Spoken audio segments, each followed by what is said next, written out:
tahajud di tengah malam dalam kesendirian mereka munajat berduaan dengan Allah Subhanahu wa taala, kemudian mereka merasakan kelezatan yang luar biasa, bahagia sekali sampai mereka bilang, "Seandainya raja-raja mereka mengetahui nikmat yang saya punya dan mereka bisa merebutnya, mereka bakal merebutnya dari saya.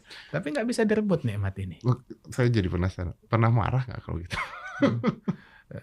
يسألكم يعني ألا تغضبون بشيء أو تزعلون على شيء؟ بعبوديتنا له نحب أن لا يكون غضبنا إلا لغضبه، وغضبه فقد عند اسمه له التجاهر بمعصيته وتعدي حدوده، فنكون مقتدين برسول الله صلى الله عليه وسلم، كان لا يغضب لنفسه ولا يغضب إلا لله تبارك وتعالى ويرضى لرضاه. Ya, atas hukum atau dasar pengabdian kita, penghambaan diri kita kepada Allah Ta'ala, ya kita nggak boleh marah untuk diri kita. Tidak boleh marah untuk diri kita. Marahnya kita ya karena apabila Allah Ta'ala marah akan sesuatu, maka marahnya kita karena Allah Subhanahu wa Ta'ala. Misalkan ketika ada perlakuan kemaksiatan yang secara terang-terangan untuk menentang, nah itu ya patut untuk marah. Juga disalurkan dengan sesuatu yang apa namanya, yang diatur, diizinkan dalam syariat. Itu disebutkan Nabi Muhammad itu beliau nggak marah untuk dirinya sendiri, tidak marah karena nafsunya sendiri, marahnya karena Allah Ta'ala, dan marahnya ketika syariat dilanggar, syariatnya Allah Ta'ala diganggu, maka Rasulullah marah. Jadi maaf saya potong, jadi kalau misalnya ada orang ngata-ngatain Habib Jindan atau ngata-ngatain Habib Umar gitu, kasar gitu, nggak marah? يعني إذا واحد يسبكم يتكلم عليكم ما تزعلون؟ نعلم أننا بسببه نحصل أجر كثير، فما نحب نحن بسببه نحصل أجر وهو بسببنا يحصل وزر. Ya kan kita tahu kalau kita dimaki, dicaci, berkat si pencaci ini kita dapat pahala banyak. Kita dapat pahala banyak.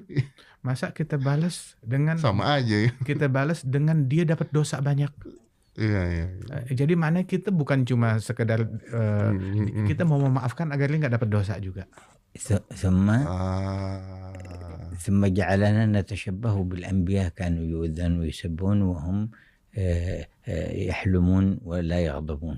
Pencaci, pembenci, terima kasih buat dia menjadikan kita ini punya suatu kesempatan untuk mirip dan mencontoh para nabi-nabi yang dulu dicaci, dimaki, diganggu, dan ya harusnya ini kesempatan ya kita syukuri. جاء واحد عند سيدنا الحسن البصري قال إن قوم في المكان الفلاني يسبونك ويتكلمون عليك، فحمل فاكهة وجاء إليهم وقال سامحوني هذا مكافأة لكم لأنكم أهديتم إلي حسناتكم وأنا ما عندي شيء أقدر أكافيكم به، هذا أكافيكم بشيء وهو فاني وأنتم أعطيتوني شيء باقي. Ada satu orang datang kepada Imam Al-Hasan Al-Basri, tabi'in, bilang, Imam Hasan Al-Basri, ada orang mencaci maki engkau. Di daerah sana orangnya itu dia mencaci maki, dia bergosip, mengumpat, mengeluarkan kata-kata buruk kepadamu. Dengar begitu, dia bawakan, dia kumpulkan buah-buahan yang dia punya, hadiah yang dia punya, dia kirim kepada orang tersebut. Bilang, wahai Imam, ini orang mencaci engkau. Bilang, iya nggak apa-apa, saya mau kirim hadiah. Saya minta maaf, ini sebagai bentuk terima kasih saya atas kiriman orang ini. Saya cuma bisa mengirimkan buah-buahan yang fana, habis. Begitu saja untuk dimakan dan habis. Tapi dia mengirimkan kepada saya pahala ibadatnya, pahala puasanya, pahala sholatnya, dan itu abadi. Dan itu abadi. Jadi saya berterima kasih. Saya berterima kasih. Iya. وفي هذا نتذكر أيضا قصة النبي صلى الله عليه وسلم في التعايش مع اليهود، وفي هذا الأمر الذي ذكرت. واحد اسمه زيد بن سعنة كان من علماء اليهود، كان يعرف التوراة التي نزلت على سيدنا موسى، فصدفة النبي صلى الله عليه وسلم اقترض منه دين وإلى موعد معين. Di sini juga saya teringat salah satu situasi yang dialami oleh Rasul Sallallahu Alaihi Wasallam. Ada satu orang Yahudi, salah seorang tokoh ulama Yahudi namanya Zaid bin Sakhnah, dan dia mengetahui ahli dalam kitab Taurat. Nah itu Rasul Sallallahu Alaihi Wasallam kebetulan ada pinjam sesuatu dari dia. minjaman, ya, entah itu uang atau makanan, meminjam uang atau makanan dari dia sebagai dalam bentuk pinjaman. وقبل الموعد ب3 أيام تعمد أن يدخل المسجد ويسب النبي صلى الله عليه وسلم.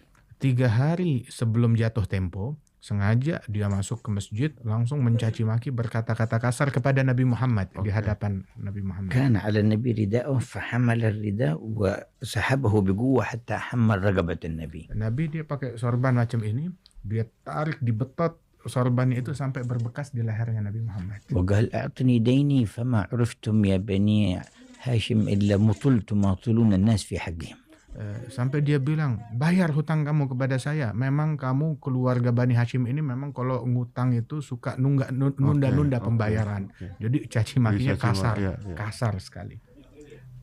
وقام سيدنا عمر قال تفعل هكذا برسول الله وأنا أنظر إذن لي يا رسول